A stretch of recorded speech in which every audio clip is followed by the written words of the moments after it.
The Torah portion for this week contains the section of the Torah commonly called the Book of the Covenant. After the children of Israel heard and saw God's voice flash with light and roar with thunder from Mount Sinai, they were so afraid that they implored Moses to speak to God for them. Moses could then relay God's words to them, and they would do all that Moses commanded according to the word of the Lord. Moses agreed to be their intermediary with God. As we continue through the book of Exodus, we will see that Moses frequently went out to meet with God and always did things according to the word of the Lord. The instructions given in these chapters were written down by Moses. When he presented them to the people, he called them the Book of the Covenant. Exodus 24:7.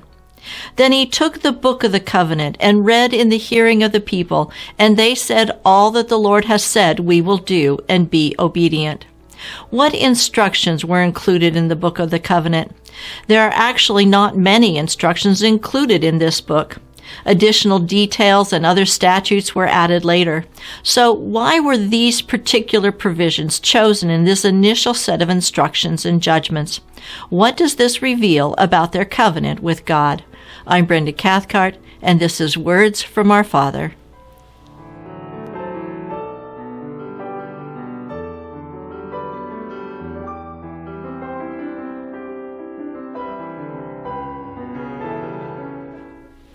After the thunderings and lightnings of God's voice finished speaking the 10 words which would later be inscribed on the tablets of stone, God's presence remained over Mount Sinai.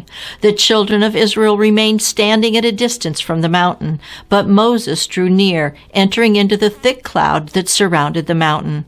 Exodus 20:21.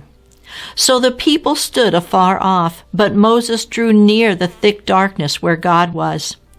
God had stated earlier that he came to Moses in the thick cloud so that the people would know that God spoke to Moses and that they would believe all the words that he spoke came from God. The children of Israel saw that Moses once again entered the thick cloud. The words that God spoke to Moses at this time were written in the Book of the Covenant. The first words were about their worship of God, specifically about building an altar to God. Exodus 20:24 and 25. An altar of earth you shall make for me, and you shall sacrifice on it your burnt offerings and your peace offerings, your sheep and your oxen. In every place where I record my name, I will come to you and I will bless you.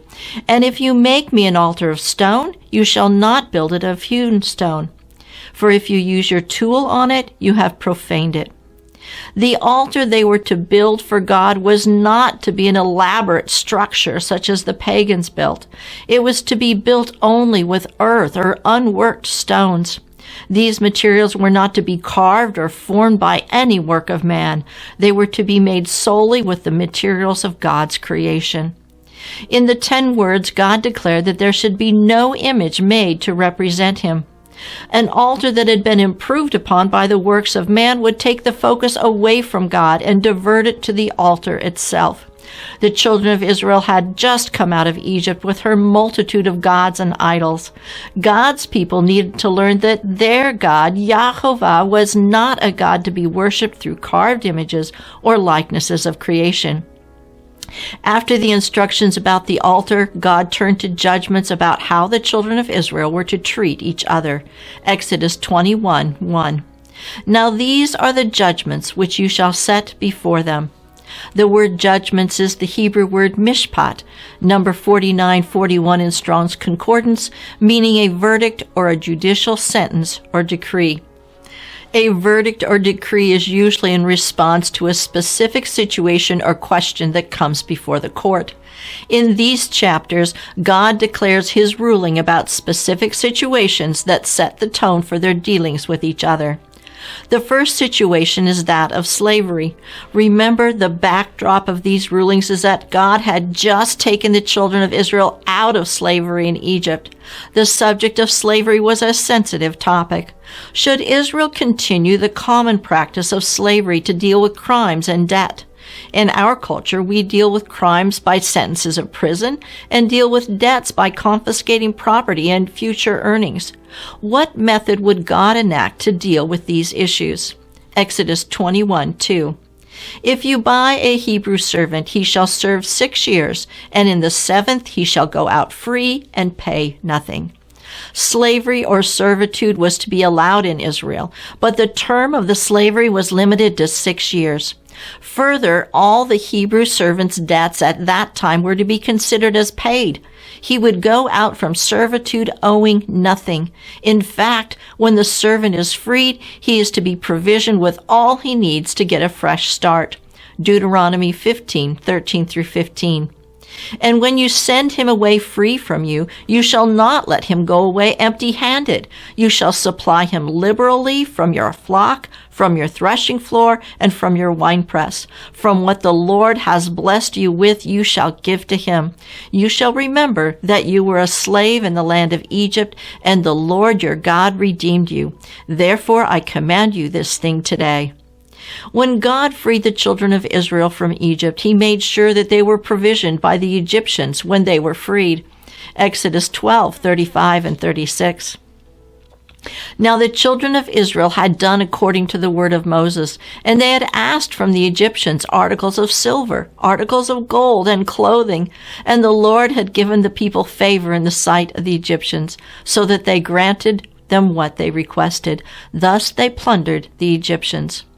God will later expound on the conditions of this servitude, stating that all Hebrews who sell themselves into servitude because of a debt will be set free on the year of Jubilee, whether or not they have served the full 6 years or not. This is to remind them that the children of Israel are actually God's servants, whom he brought out of slavery. They are not to be returned to permanent slavery, nor are they to be treated harshly. Leviticus 25:40 through 43. As a hired servant and a sojourner he shall be with you, and shall serve you until the year of Jubilee. And then he shall depart from you, he and his children with him, and shall return to his own family. He shall return to the possessions of his fathers, for they are my servants, whom I brought out of the land of Egypt. They shall not be sold as slaves. You shall not rule over him with rigor, but you shall fear your God. This slavery or indentured servitude is far different than the slavery practiced by the surrounding nations. It allows for a man to pay his debts or make restitution for a crime and then have an opportunity to have a new start. The rules for a female servant are different and reflect the dependent nature of a woman in those days. The conditions for her servitude ensure both provision and protection, as does the judgment concerning a virgin who had been assaulted. Exodus 22:16 and 17. If a man entices a virgin who is not betrothed and lies with her, he shall surely pay the bride price for her to be his wife. If her father utterly refuses to give her to him, he shall pay money according to the bride price of virgins. Next, after the conditions of servitude, God addresses the issue of violence. Premeditated murder requires the death of the murderer. Exodus 21:12 through 14. He who strikes a man so that he dies shall surely be put to death. However, if he did not lie in wait, but God delivered him into his hand, then I will appoint for you a place where he may flee. But if a man acts with premeditation against his neighbor to kill him by treachery, you shall take him from my altar that he may die. Those who have caused the death of a person accidentally can flee to one of the cities of refuge that God appointed in the Promised Land. Right before the children of Israel enter the Promised Land, God gave further details about accidental death and the cities of refuge. Someone who causes the accidental death of a person may flee to a city of refuge and be safe from family members of the victim who would avenge the blood of the slain person. Once in the city of refuge, he must stay within the boundaries of the city until the death of the current high priest. Numbers 35:25. So the congregation shall deliver the manslayer from the hand of the avenger of blood, and the congregation shall return him to the city of refuge where he had fled, and he shall remain there until the death of the high priest who was anointed with the holy oil. The next set of judgments is about being responsible for one's livestock and items entrusted to one's care. This section also addresses how to deal with someone who steals livestock, other items, or misuses another person's property. Each of these situations requires that restitution be made. If the offender cannot pay the restitution, he is to be sold into servitude, and all the rules of servitude then apply. Not only is the mistreatment of servants and women prohibited, but so is the mistreatment of any vulnerable member of the society. Exodus 22:21 through 24. You shall neither mistreat a stranger nor oppress him, for you were strangers in the land of Egypt. You shall not afflict any widow or fatherless child. If you afflict them in any way, and they cry at all to me, I will surely hear their cry, and my wrath will become hot, and I will kill you with the sword. Your wives shall be widows, and your children fatherless. Again, we need to remember that the context of these judgments is that God had brought the children of Israel out of Egypt, where they had been oppressed because they were not Egyptian, they were strangers. They were not to treat strangers as they were treated in Egypt. As for the women and children in general, their protection would be the responsibility of the head of the family. However, in the case of the widow and orphan without the protection of family, God emphatically states that He is their head and their protector. Those who afflict the widow and the orphan would face the direct wrath of God. This judgment is to remind them that they were once afflicted as slaves in Egypt, and they are not to treat others that way. Deuteronomy 24:17 and 18.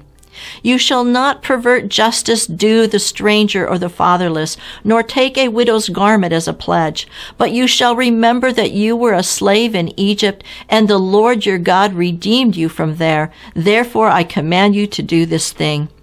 Those who are poor, though not quite in the same category as the widow and orphan, are to be treated in such a way so that they can get out of poverty. Exodus 22:25. If you lend money to my people, to the poor among you, you are not to act as a creditor to him. You shall not charge him interest. As a whole, these judgments imply a generosity to those in need, the stranger, widow, orphan, and poor.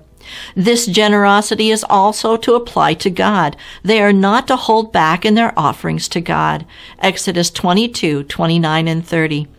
You shall not delay the offering from your harvest and your vintage. The firstborn of your sons you shall give to me. You shall do the same with your oxen and with your sheep. It shall be with its mother 7 days. On the 8th day you shall give it to me. The next judgments were about the integrity in carrying out God's judgments. Without this integrity, the judgments set out by God would be no better than the oppression the children of Israel experienced in Egypt.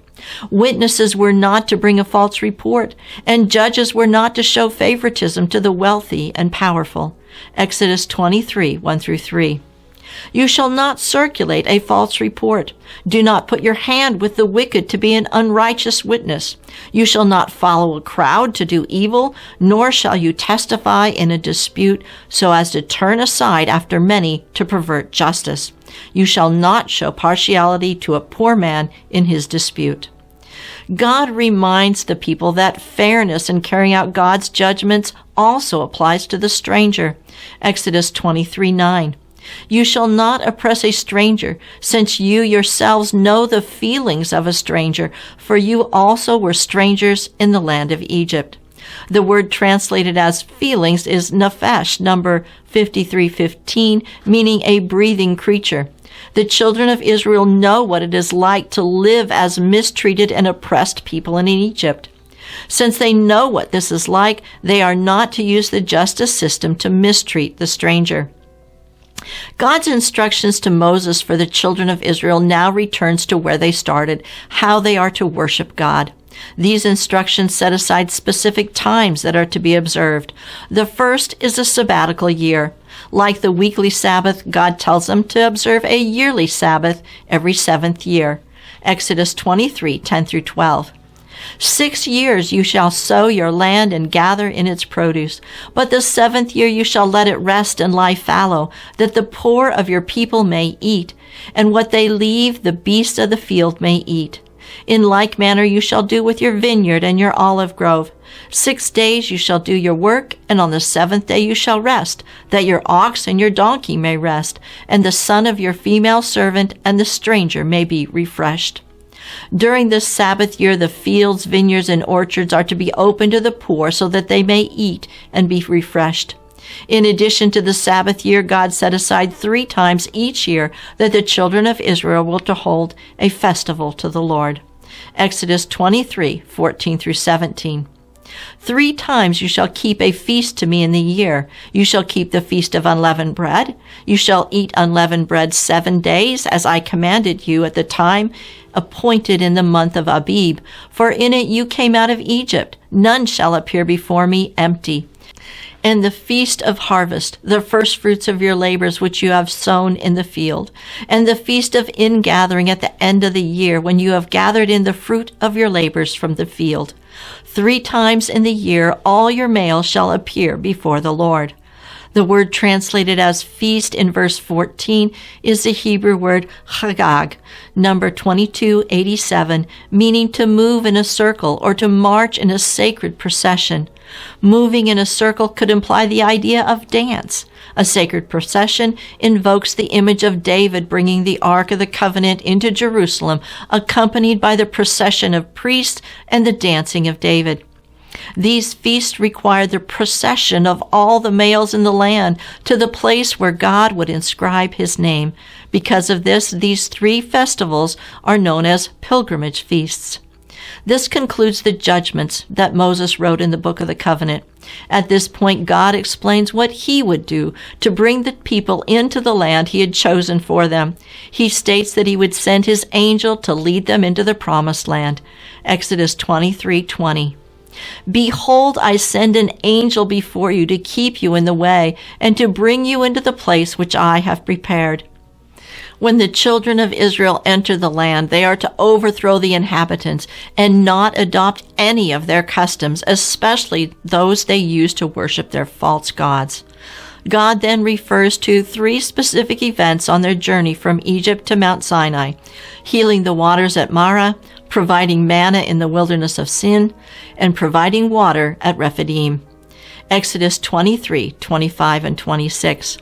So you shall serve the Lord your God, and he will bless your bread and your water, and I will take sickness away from the midst of you. No one shall suffer miscarriage or be barren in your land. I will fulfill the number of your days. God promised to defeat their enemies like he defeated the Amalekites. God's presence would surely go with them and lead them. These are the words that God commanded Moses to write in the Book of the Covenant. To ratify this covenant, God called Moses, Aaron, Nadab, Abihu, and 70 elders up onto the mountain where previously they could not go. While there, Moses read the words of the book to them, and they agreed to do all that God commanded them through Moses. These particular provisions were included to separate them from the practices of the Egyptians. Each judgment included in the book emphasized that they were not to afflict others because they had experienced affliction while in Egypt. They had experienced slavery, so they were not to enslave others. They had experienced injustice, so they were not to be unjust to others. They had experienced poverty and grief, so they were not to oppress those who were going through those same afflictions. They had experienced what it was like to be a stranger and treated unfairly, so they were not to treat the stranger unfairly. They were instead to support and help those going through hard times. They were to worship and honor the one who brought them out of slavery and affliction of Egypt and had claimed them as his own special people. I'm Brenda Cathcart for Moed Ministries International. Shalom and be blessed.